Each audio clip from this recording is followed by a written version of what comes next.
Assalamualaikum warahmatullahi wabarakatuh. Saya Dista Febrianti dengan NIM 2114070048 akan membacakan materi kami mengenai konsep ilmu sosial.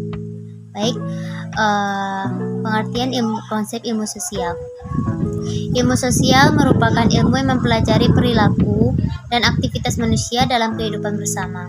Metode ilmu sosialnya adalah dengan membuat model dengan modifikasi pertemuan antara pernyataan teori dengan pernyataan empirik, sehingga dapat menemukan struktur dan mekanisme. Dengan demikian, metode logika ilmu sosial berangkat dari filsafat ilmunya dan paradigma yang digunakan. Filsafat sosial adalah kajian filosofis atas persoalan-persoalan tentang perilaku sosial. Hubungan ilmu filsafat dengan ilmu sosial sangat erat. Kaitannya karena ilmu sosial menelaah atau mempelajari masalah-masalah sosial yang timbul dan berkembang dalam masyarakat. Sekian dari saya. Assalamualaikum warahmatullahi wabarakatuh. Assalamualaikum warahmatullahi wabarakatuh. Saya Tiara Hidayana dengan NIM 2114070050. Baiklah, di sini saya akan menjelaskan mengenai perkembangan ilmu-ilmu sosial. Menurut Wallerstein, perkembangan ilmu sosial dimulai sejak masa Yunani dan Romawi kuno. Proses institusionalisasi pada abad ke-19 terdapat di 5 kota aktivitas sosial ilmu, yakni Inggris, Prancis, Jerman, Italia, dan Amerika Serikat. Disiplin ilmu sosial pertama yang mencapai eksistensi institusional otonom adalah ilmu sejarah. Walaupun banyak sejarawan secara antusias menolak label ilmu sosial. Disiplin ilmu ekonomi juga baru secara formal disebut sebagai disiplin ilmu pada abad ke-19. Ketika pemberlakuan teori-teori ekonomi liberal pada abad ke-19, istilah ekonomi politik yang populer pada abad ke-18 digantikan. Pada abad ke-19 juga berkembang munculnya disiplin ilmu sosiologi. Auguste Comte atau sang penemu berkeyakinan bahwa ilmu tersebut harus menjadi ratu ilmu-ilmu. Sosiologi merupakan hasil asosiasi reformasi sosial yang agenda utamanya berkaitan dengan berbagai ketidakpuasan. Fase selanjutnya berkembang ilmu politik pada akhir abad ke-19.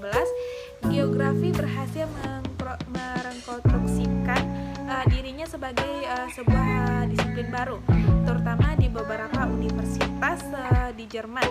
Pada abad ke-19, psikologi mulai menunjukkan jati dirinya, terutama dengan kepelaporan sains Agustinis. Baiklah, sekian penjelasan dari materi yang saya jelaskan. Sekian, Assalamualaikum warahmatullahi wabarakatuh. Assalamualaikum warahmatullahi wabarakatuh. Baiklah, saya Vini Septiani Safli dengan NIM 2114070051 yang akan melanjutkan materi yang berjudul jenis-jenis konsep ilmu sosial. Yang pertama, konsep interaksi sosial. Konsep interaksi merupakan konsep utama yang diambil dari bidang sosiologi. Interaksi sosial adalah proses sosial yang menyangkut hubungan timbal balik antar pribadi, kelompok maupun pribadi dengan kelompok. Yang kedua, saling ketergantungan.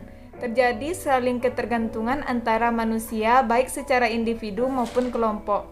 Manusia tidak akan mampu hidup sendirian dan senantiasa memerlukan orang lain dalam memenuhi kebutuhannya. Manusia akan senantiasa memerlukan bantuan dan bergantung pada orang lain, baik secara langsung maupun tidak langsung. Yang ketiga, kelangkaan. Konsep kelangkaan adalah konsep ilmu ekonomi. Kelangkaan terjadi apabila kebutuhan akan barang lebih banyak dari jumlah barang yang tersedia, akibatnya nilai barang akan naik. Sebaliknya, apabila jumlah barang yang diminta berkurang dan jumlah barang yang tersedia melimpah, maka harga akan turun. Yang keempat, waktu, kesinambungan, dan perubahan. Konsep waktu, kesinambungan, dan perubahan adalah konsep esensial dari ilmu sejarah. Setiap manusia hidup tidak dapat terlepas dari dimensi waktu dan tempat. Yang kelima, keberagaman. Keberagaman dan perbedaan terjadi karena fitrah manusia yang selalu ingin menunjukkan dan mempertahankan eksistensi dirinya. Terima kasih. Wassalamualaikum warahmatullahi wabarakatuh.